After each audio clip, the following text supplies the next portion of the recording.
你係，如果你嘅立場堅定嘅話，但係有陣時立場咧唔係就係我一個人堅定嘅。冇錯我試過咧，我曾經就喺個床邊度望住佢，佢喊，話你唔好喊啦，我仲喺度同佢傾偈，我話俾你聽我喺度。咁但係個問題咧，跟住我老人家入嚟啦。點解你可以咁忍心由佢喊㗎？係啊，咁就弊啦，真係。係啦，冇錯。咁其實依家呢個問題，如果真係我當我開會開唔掂啦，呢個唔通過，開立法局如果通過唔到嘅話咧，咁啊冇希望㗎啦。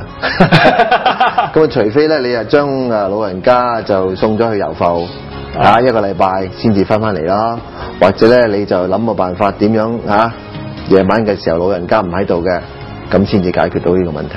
都係。如果全部人唔係即係有一個人唔合作嘅咧，咁就個計劃咧就唔能夠存在，就係成功噶啦。咁啊點樣啊？咁繼續做快樂嘅奴隸。通常嚟講咧，啲小朋友咧過咗3歲之後咧，佢都會自己中意自己瞓噶啦，咁啊好少咧再要同你黐住晒嘅。仲係要做一隻即係好似熊貓嘅快樂嘅奴隸添啊！係啦。咁啊其實咧，即係講到呢一度咧，相信有好多觀眾咧都覺得咧，即係不變嘅事實嚟㗎啦，即係覺得點都係要抱啊，要氹啊咁樣㗎啦。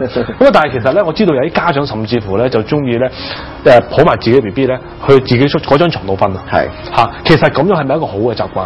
就咧醫學界嘅睇法咧就咁樣一齊瞓覺咧有啲好處，但係咧又有好多唔好處。咁啊，譬如有咩好處咧？咁樣，尤其是餵人奶嘅媽咪咧，好多時真係因為嗰個方便嘅情況咧，就抱住喺頭瞓啦。因為咧夜晚嘅時候佢又要啜奶，咁你又真係不如喺個床度瞓啦。佢又繼續喺度瞓啦。係啦，咁但係咧即係除咗呢個方便啊，同埋即係對於嗰個 BB 仔同埋媽咪嗰個嘅親密嘅程度係好啲啊之外咧，都有好多有問題嘅地方嘅。譬如有啲真係焗親個 BB 嘅，即係咧夜晚個大人轉身或者個被就會真係壓親。咁呢個咧間唔中有時嘅新聞都會有聽到。係啊。咁啊，另外咧就係話個 BB 仔咧，即係嗰個嘅呼吸啊，因為溫度嘅問題啊，有時咧就會影響佢多啲。咁除此之外，就係因為頭先我哋講所謂即係發展咗一個比較麻煩嘅習慣，好難可以即係分得開呢個問題啦。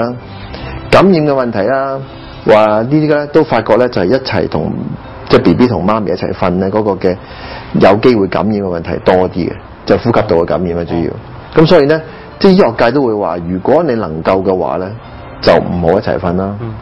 但係你話餵人奶嗰度有一個程度係一齊瞓嘅話咧，咁或者慢慢當人奶即係戒咗嘅時候咧，都盡量咧係即係安排咧就自己 BB 仔自己瞓自己嘅床咯。咁譬如話即係真係有啲家長佢好想同自己仔女瞓，有冇話最好喺咩嘅幾多個月都係自己瞓好啲啦？咁啊到佢幾多歲為之即係同父母瞓為之安全啲？我諗咧即係話咧初生嘅嗰幾個月咧，如果家長係好小心嘅。個床啊夠大嘅，即係個環境啊溫度唔會太過熱過頭啊焗親個 BB 嘅話咧，咁都因為你餵人奶嘅緣故咧，即係一齊瞓都 OK 嘅。咁啊希望就係話原則希望最越能夠快啲改變呢個情況，自己 BB 仔自己瞓翻一張床咧，通常嚟講咧嗰個即係習慣方面咧都係會好啲。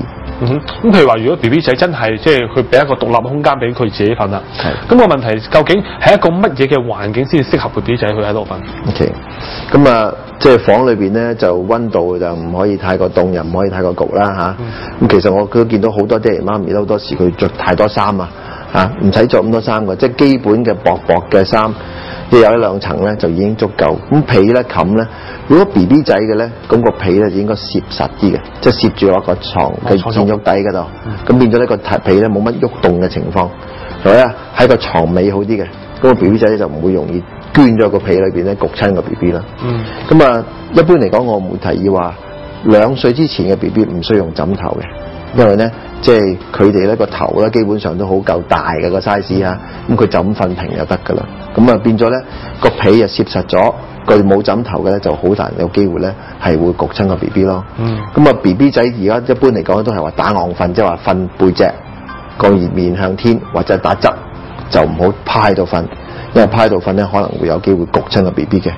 咁啲床單啊嗰個嘅咩咧一定要攝實佢，就唔會有皺埋唔會嗰啲被咧就皺埋晒咁樣咧嘅機會變咗就減少咗會焗親嘅機會咯。咁呢幾個方面嚟講咧，就一般即係都要需要注意啦。仲有就係譬如頭先我哋講温度啦，即係你摸下個 BB 仔嘅頸啊，都暖啦，又唔會出汗嘅，咁應該手手腳腳都係比較暖嘅程度咧，咁就 OK 嘅啦。燈光咧就應該黑啲嘅。研究話俾我哋聽咧 ，BB 仔瞓覺嘅環境係越黑，佢嗰個腦部嘅發育咧係好啲嘅。嚇係啊，係啊，因為呢個人咧係即係個荷爾蒙嘅分泌嘅上落咧係跟光暗㗎。咁咧佢夜晚咧你掛個大光燈撐住佢咧，佢唔知道瞓咗覺，嗰啲荷爾蒙嘅分泌冇咁好㗎。咁所以咧黑都唔緊要，黑都冇，咪等佢習慣咗黑仲好，即係佢 BB 仔開始就習慣咧就唔會怕黑。